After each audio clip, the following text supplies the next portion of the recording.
أما بعد أعوذ بالله السميع العليم من الشيطان الرجيم بسم الله الرحمن الرحيم يا أيها الذين آمنوا لا تأكلوا الربا أضعافا مضاعفة واتقوا الله لعلكم تفلحون واتقوا النار التي أعدت للكافرين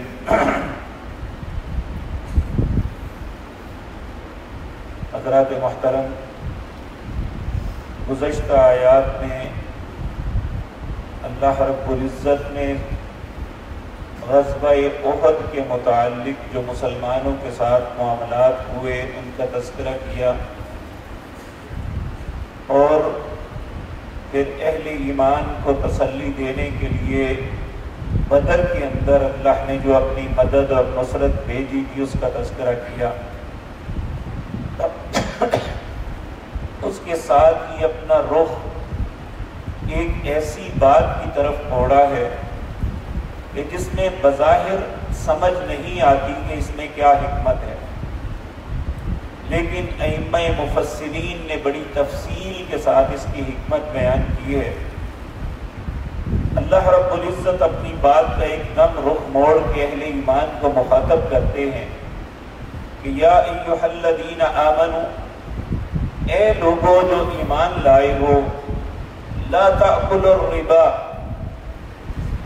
سود کو نہ کھاؤ، اضعافا مضاعفۃ، انہیں بڑھا بڑھا کر لیتے ہو، یہ کام نہ کرو، واتقوا اللہ، اللہ سے ڈرو، لعلکم تفلحون، تاکہ تم فلاح پا جاؤ۔ تو ائمہ مفسرین نے اس کا سبب جو بیان کیا ہے وہ یہ ہے کہ سود کا نظام ایک ایسا ہے جس میں خیر خواہی کا دور دور تک کوئی شائبہ نہیں، اس میں ساری کی ساری خود غرضی، کمینگی، بخل، دوسرے کو لوٹنا، یہی اس کی سوچ اور بنیاد ہے۔ اور جب بھی کسی قوم کے اندر یہ بیماری آتی ہے، اس کے اندر سے وہ دلیری ختم ہو جاتی ہے جو اہل کفر کے ساتھ لڑنے کے لیے ضروری ہے، اور پھر انسان صرف اس رستے پہ پڑ جاتا ہے کہ الہاکم التکاثر، میں تکاثر زیادہ سے زیادہ بنا لوں، اور یہی چیز اسے ہلاک کر دیتی ہے۔ آج امت مسلمہ میں ہم ایک دوسرے پہ لعن طعن کرتے ہیں، لیکن حقیقتاً امت مسلمہ کے اندر جو سب سے بڑی بیماری پیدا ہو چکی ہے وہ صرف مال بنانا ہے اور کچھ نہیں۔ اس کا بھائی مر رہا ہے، اس کا بھائی قتل ہو رہا ہے، اس کی بہن کی عزت لٹ رہی ہے، کوئی غرض نہیں، ہمیں صرف یہ ہے کہ میرا کام چلنا چاہیے۔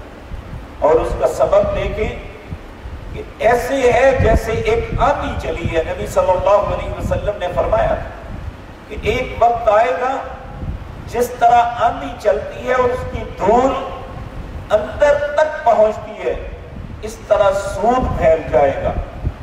اور آج ہم دیکھتے ہیں ایک تو حکومتیں، اللہ رب العزت انہیں ہدایت دے، ان کی یہ یہودیوں کے نظام کو قائم رکھنے کے لیے اپنے قانون مرتب ہی اس طرح کرتی ہیں کہ جو شخص بینکنگ کے ساتھ انوالو ہو، سود کے لین دین میں ہو، نہ اسے کوئی ٹیکس والا تنگ کرے گا، نہ گورنمنٹ اس سے پوچھے گی، کوئی منی ٹریل نہیں لے گی، لیکن جو شخص اپنا کما کے سروائیو کرنا چاہتا ہے اس کے لیے رستہ تنگ کیا جا رہا ہے۔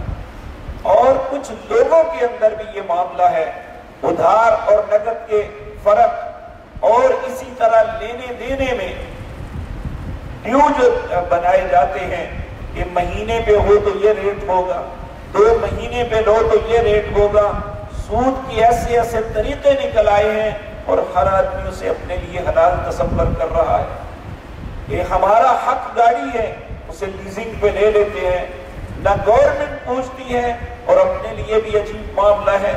یہ ایسی چیزیں ہیں جس نے مسلمانوں کے اندر خود غرضی پیدا کر دی ہے، تو اللہ نے ایسے حالات میں مسلمانوں کو اس بات سے منع کیا، تنبیہ کی کہ یا ایھا الذین آمنوا لا تأکلوا الربا، اہل ایمان ربا کو نہ کھانا، یہ تمہارے حق میں بہتر نہیں ہے، بلکہ کھانا تو اتنا دور کی بات ہے۔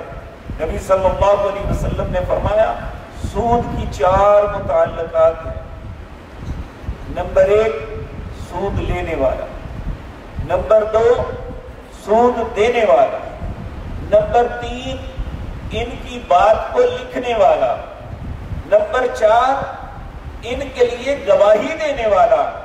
یہ سارے کے سارے جس طرح کھانے والا مجرم ہے، دینے والا بھی مجرم ہے، لکھنے والا بھی مجرم ہے، اور ان کی گواہی دینے والا بھی مجرم ہے۔ اللہ نے چاروں پہ لعنت ڈالی ہے۔ تو جب امت ہی ملعون بن جائے، ہر شخص سود کی دلدل میں دھنس جائے، تو پھر کسی مسلمان کی مدد کا کب سوچ آئے گی؟ کس طرح اس کے رستے میں اپنی جان دے گا؟ یہ تو اگلے کا مال چھیننے پہ تلا ہوا ہے، یہ تو دوسرے کی پاکٹ کو خالی کرنے پہ تلا ہوا ہے۔ یہ کیا کسی کو دے گا؟ یہ کیا کسی کی خیر خواہی کرے گا؟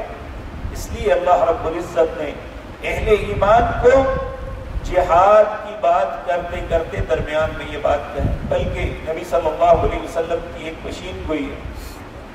آپ نے فرمایا میری امت پہ ایک ایسا وقت آئے گا جس طرح بھوکے کھانے پہ ٹوٹ پڑتے ہیں، اور ہمارے لیے کوئی یہ بات نہیں ہے، شادی ہو، کوئی دعوت ہو، بڑے بڑے کھاتے پیتے لوگ اس طرح بھوکوں کی طرح ٹوٹ پڑتے ہیں کہ نہ معلوم اس سے پہلے کبھی ملا تھا یا نہیں ملا۔ اور آپ نے فرمایا جس طرح بھوکے کھانے پہ ٹوٹ پڑتے ہیں، اس طرح دنیا کی قومیں مسلمانوں پہ ٹوٹ پڑیں گی۔ آج کون سی دنیا کی جگہ ہے جہاں مسلمانوں پہ نہیں ٹوٹ پڑے ہوئے؟ کہاں کہاں مسلمانوں پہ کون کون سا ظلم نہیں ہو رہا؟ آپ نے فرمایا کیا ایک شخص نے پوچھا کیا یا رسول اللہ اس وقت ہم کم ہوں گے؟ آپ نے فرمایا نہیں، بلکہ تمہاری تعداد جس طرح سمندر کے اوپر جھاگ ہوتی ہے اس طرح تمہاری تعداد ہوگی، پانی سے زیادہ نظر آئے گی۔ تو کہا پھر یہ ایسا کیوں ہوگا؟ آپ نے فرمایا 2 وجہ سے۔ نمبر 1 حب الدنیا، دنیا کی محبت، دوسرا وکراہیت الموت، موت سے نفرت کرو۔ اور آج ہماری سب سے بڑی بیماری یہ ہے کہ ہم کہتے ہیں بس موت سے بچ جائیں چاہے کچھ بھی ہو جائے، کروڑوں روپے لگا دیتے ہیں، لیکن موت سے ابھی تک کوئی نہیں بچ سکا۔ اور دنیا کی محبت کوٹ کوٹ کے ہمارے دلوں میں بھر چکی ہے۔ تو اللہ رب العزت ہم پہ رحم فرمائے۔ پوچھا یا رسول اللہ اس کا حل کیا ہے؟ آپ نے فرمایا اس وقت تک پھر دوبارہ تمہیں عزت نہیں ملے گی جب تک تم واپس اپنے دین کی طرف نہیں پلٹو۔ تو واپس دین کی طرف پلٹنا کیا ہے؟ اللہ کے راستے میں جہاد، اپنے دین کو بچانے کے لیے، اپنے معاملے کو، اپنے ایمان کو قائم رکھنے کے لیے دنیا کی غرض، دنیا کی محبت کو چھوڑ کے اللہ کی محبت میں آنا چاہیے۔ آپ دیکھیں صحابہ کرام بھوکے نہیں مر گئے تھے، بلکہ دنیا میں تو قحط پڑتے ہیں، صحابہ میں سے کبھی کسی پہ قحط نہیں آیا تھا۔ اس کے باوجود کہ انہوں نے ہمیشہ اپنے مال کو لوگوں کی خیر خواہی کے لیے خرچ کیا، اللہ نے پھر انہیں دیا۔ کون سا صحابی تھا یہ کہے لو جی وہ پہلے مالدار تھا کرائسس میں آ گیا، بلکہ پہلے کچھ نہیں تھا۔ اللہ جیسے جیسے وہ اپنے اللہ کے راستے میں خرچ کرتے رہے، اللہ کے راستے میں اللہ کے کلمے کو بلند کرنے کے لیے جاتے رہے، اپنی جانوں کو لٹاتے رہے، ویسے ویسے اللہ ان کی عزت کو بڑھاتا رہا۔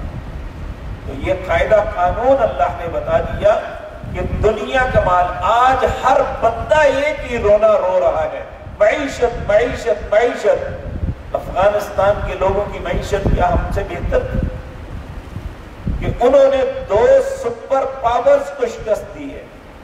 پہلے روس بکھرا، 18 سال امریکہ اپنا پورا زور لگا چکا ہے اب منتیں کر رہا ہے کہ ہمیں یہاں سے نکالا جائے، اور ہمارے بیوقوف حکمران ان کے جھانسے میں آ کے ایک دفعہ پھر اسی سانپ کے بل میں اپنا سر گھسیڑ رہے ہیں۔ تو میرے عزیز بھائیو یاد رکھیں، جب تک ہم دنیا کی محبت چھوڑ کے اپنے رب کی محبت کی طرف نہیں آئیں گے، جب تک ہم خیر خواہی کا رستہ نہیں اپنائیں گے، مسلمانوں کا عروج اور عزت ممکن نہیں ہے۔ مسلمان کو کسی ٹیکنالوجی کی ضرورت نہیں ہے، یہ اپنے ایمان کے بلبوتے پہ لڑتا ہے۔ مسلمانوں نے کبھی بھی جب بھی فتح حاصل کی، ہتھیاروں کی بنیاد پہ نہیں، تعداد کے زیادہ ہونے کی بنیاد پہ نہیں، اللہ کی مدد اور نصرت کی بنیاد پہ کی۔ بے شک آج منافق لوگ، اس زمانے کے منافق لوگ بھی یہی کہتے تھے، یہ پاگل لوگ ہیں، کیا ایسے ہو سکتا ہے؟ آج بھی کہتے ہیں یہ پاگل لوگ ہیں، کیا ایسے ممکن ہے؟ بالکل ممکن۔ آپ دیکھیں ذرا، جب تک کشمیر کے اندر مجاہدین جا رہے، انہوں نے انڈین فوج کو مصروف رکھا ہوا، وہاں کی عورتوں کی عزتیں محفوظ تھی۔ آج گھروں سے نکال کے ان کی ہماری بیٹیوں کی عزتوں کو پامال کیا جا رہا ہے۔ آج لوگوں کے کاروباروں کو تباہ کر دیا گیا۔ آج 24واں دن ہے، انہیں کرفیو لگا کے گھروں میں بند کر دیا گیا، اور جو نکلتا ہے اس کو مارتے ہیں، ان کے لیے اذیت۔ جب سے انہوں نے دھوکہ کیا ان شہداء کے ساتھ، ان ماں باپ کے ساتھ جنہوں نے اپنے بچوں کو قربان کیا کشمیر میں، جب سے ان کے ساتھ غداری کی گئی ہے اور انہیں جیلوں میں بند کر دیا گیا، اس دن سے کشمیر کے معاملے میں ہم دیکھ رہے ہیں کہ ان کو ظلم کا بازار گرم ہو چکا ہے۔ العیاذ باللہ، جب تک ہم اپنے دین کی طرف نہیں پلٹیں گے، جب تک قرآن کی بات کو نہیں سمجھیں گے، جب تک اللہ اور اس کے رسول کی اطاعت کی طرف نہیں لوٹیں گے، یقین جانیے دنیا میں کوئی ہمیں عزت نہیں دے سکتا۔ بلکہ اللہ نے قرآن میں کہا تم کفار سے عزت طلب کرتے ہو، عزت تو تمہارے رب کے ہاتھ میں ہے۔ تو کاش یہ ہماری بات سمجھ میں آ جائے۔ تو اللہ رب العزت ہمیں کہہ رہے ہیں، یا ایھا الذین آمنوا، اے لوگوں جو ایمان لائے ہو، لا تأکلوا الربا، سود نہ کھاؤ، اضعافا مضاعفۃ، انہیں دگنے کرنے کے چکر میں، واتقوا اللہ، اللہ سے ڈرو، لعلکم تفلحون، تاکہ تم فلاح پا جاؤ۔ اور پھر یہی پہ بس نہیں ہے میرے بھائیوں، اگر ہم نے یہ غلط رستہ ترک نہ کیا تو اللہ کہتے ہیں واتقوا النار التی اعدت للکافرین، ڈرو اس آگ سے جو اللہ نے کافروں کے لیے تیار کی ہے، کہیں ہم بھی اپنے کردار کو گندا کر کے کافروں کے ساتھ ہی نہ بن جائیں۔ اللہ فرماتے ہیں واتقوا النار التی، ڈرو اس آگ سے، اعدت التی، وہ آگ اعدت للکافرین جو تیار تو کافروں کے لیے کی گئی ہے۔ اگر مسلمان بھی اپنے کردار کو گندا کر لیں تو وہ بھی اسی رستے پہ چل پڑے۔ تو اللہ رب العزت ہم پہ رحم فرمائے، اللہ دنیا کی ذلت سے بھی محفوظ رکھے اور آخرت کے عذابوں سے بھی ہمیں بچائے۔ اقول قولی ھذا واستغفر اللہ۔